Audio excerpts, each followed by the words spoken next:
What's up everybody, my name is Carl, and today I'm going to make a video that I frankly don't want to make, but with how things have gone lately with the MCU, might be useful.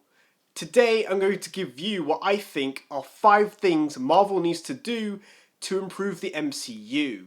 Over the years I have reviewed many MCU projects. I have loved this cinematic universe for as long as I can remember, but I have to admit in recent times I've grown kind of tired of the MCU. By all means, I'll watch whatever comes out, but I can't help but feel disappointed by the quality of what is coming out. I'm not here to slate everything Marvel has done post Endgame, because there have been a handful of MCU projects that actually have been quite enjoyable, but still, I thought perhaps I could share some things that I reckon could help the MCU get back on track, and it seems already they may be doing this. Number 1. Breathing room. If you told me back when the first Avengers film came out and said, in the future you will practically get an MCU project each month for a year, I would have been so excited. But as this did happen between 2021 to 2022, I kind of wish it didn't. I feel like Marvel have oversaturated the market with a mixture of Disney Plus and films alike. Now, if they were of great quality, then it would be okay, but honestly, some of it has been pretty mediocre. Marvel needs to leave breathing room between projects instead of having something every month or two. I think they've realised this, as so far this year, we've only had Echo at the start of the year, and the next big project is Deadpool and Wolverine, which comes out in July. I think having this space would allow the MCU to spend more time on the quality of the content instead of churning things out quickly for the sake of it. Number 2. Dialogue and writing.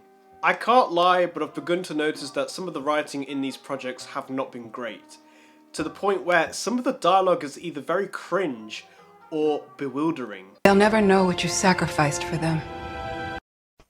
Yeah, these people, they just got brainwashed for a month, and I guess that's okay. They need to rehire the writers who were involved in Captain America Winter Soldier, Civil War, both Avengers Infinity War and Endgame, and the Guardians of the Galaxy films. I feel like these writers in particular are able to balance the serious dramatic moments with the light-hearted comedic ones. I feel like this in turn could help characters come across less cartoonish and more realistic to an extent. And on the other end of this, giving some characters personality and life into them, as oftentimes they can come across as wooden and bland, and in the case of Darben from the Marvels film, forgettable and not very impactful. Number 3. Humour overkill. When the Guardians of the Galaxy film released, it captivated audiences worldwide. It was absolutely perfect at being serious where it needed to be, and also comedic to break up the tension when it was necessary. Thor Ragnarok was a great refresh for Thor's character, giving him more personality and fun in comparison to how bland and wooden he felt in films prior to this. Marvel thought this was something they could adopt in more or less every single project they would later make, and honestly, at times, it could be pretty insufferable. Thor Love and Thunder is the best example for humour overkill. The jokes felt like they went on longer than they were supposed to the point where nothing was even funny anymore, or at all. Most of the comedy just felt forced, and nothing like as good as Ragnarok. Beautiful. I feel like Marvel have struggled to not film serious moments without adding in a joke here and there. I still remember a sequence in Shang-Chi where Shang-Chi was explaining a pretty tragic and dark backstory when he gets interrupted by a flight attendant. I don't know, it sort of bothered me, as it just felt kind of forced. I was willing to do anything he wanted. If he asked me to burn the world down, I would have asked him. Beef or vegetarian? Roll out of the chicken, so I can only offer you beef or vegetarian. Vegetarian would be great. Yeah, same. Okay, thank you. I think Marvel need to look at what they plan to release next and decide if they really need to add in loads of jokes and references to current events, or for the sake of it. For something like the Daredevil show, the humour should be minimal and even dry, but for a show like Ms. Marvel, it probably needs to be more light-hearted. Number 4. Final Battle Chaos. Why after 5 phases are we still having these over-the-top, overpowered final battles? Like, I get it, if it was something like Endgame or No Way Home or even Civil War, where you have a lot of characters and the storyline is big, that we have these giant battles. But not everything needs to be like that. Sometimes it can be painful to watch and even rush to get to the conclusion, and it ends up leaving a sense of poor quality in the project.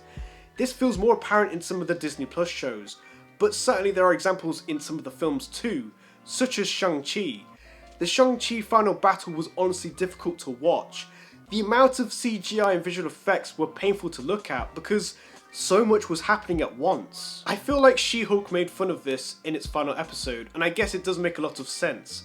My reviews of Echo and Season 2 of What If help emphasise this, as well as the awful finale of Secret Invasion.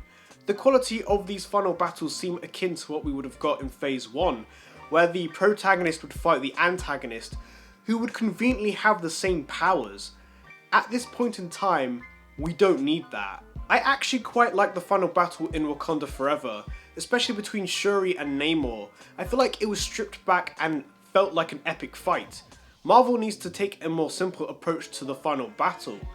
Obviously, if it's Secret Wars, it needs to be really crazy, but for something like Blade, that needs to be stripped back and gritty. Number 5.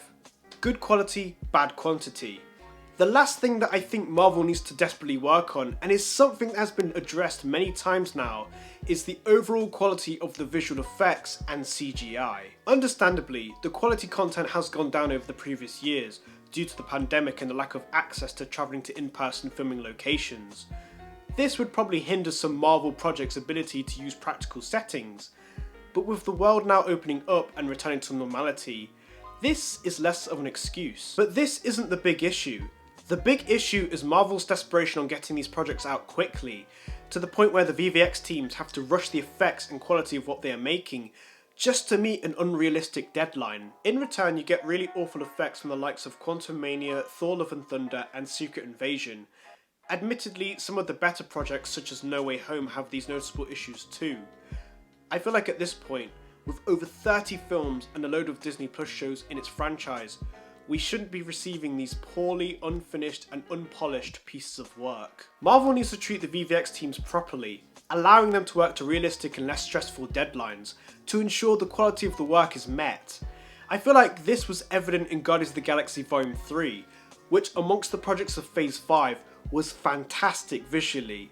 It felt like a lot of love and attention went into it, like the visual effects department had more time to work on perfecting it. I guess one bonus thing that I've thought of that Marvel could have done was continue to grow with its audience. Back in 2008, when Iron Man came out, the main target audience was between the ages of 8 to 10 years old. Then in 2019, when Avengers Endgame came out, people were now between 19 to 21 years old. Obviously the target audience age range varied, but in general the entire fanbase grew up over this period, and in a weird way, so did the films. Naturally, people were expecting for Phase 4 and beyond for Marvel to continue to keep growing with that same fan base. I kind of wanted to see this, seeing the Marvel projects getting more serious and darker. I mean, when they announced Doctor Strange and the Multiverse of Madness to be the first horror film of the MCU, I was really excited. Certainly having Sam Raimi as the director, who also did the Evil Dead films, would be so promising, but we really didn't get that. I was hoping Marvel would take more risks, but I feel like they followed the same formula. I can accept that Marvel won't do this, primarily because these projects are aimed at kids, and it's like they want to appeal to a new generation of fans more. I can't help but wonder what those projects would have been like if they continued to grow with the fans that were there in 2008. So in conclusion, those were my thoughts and opinions on what I believe could help improve the MCU. But what do you think? If you have any suggestions or thoughts, please share them in the comments down below. Like and subscribe, and I'll see you guys next time. Bye!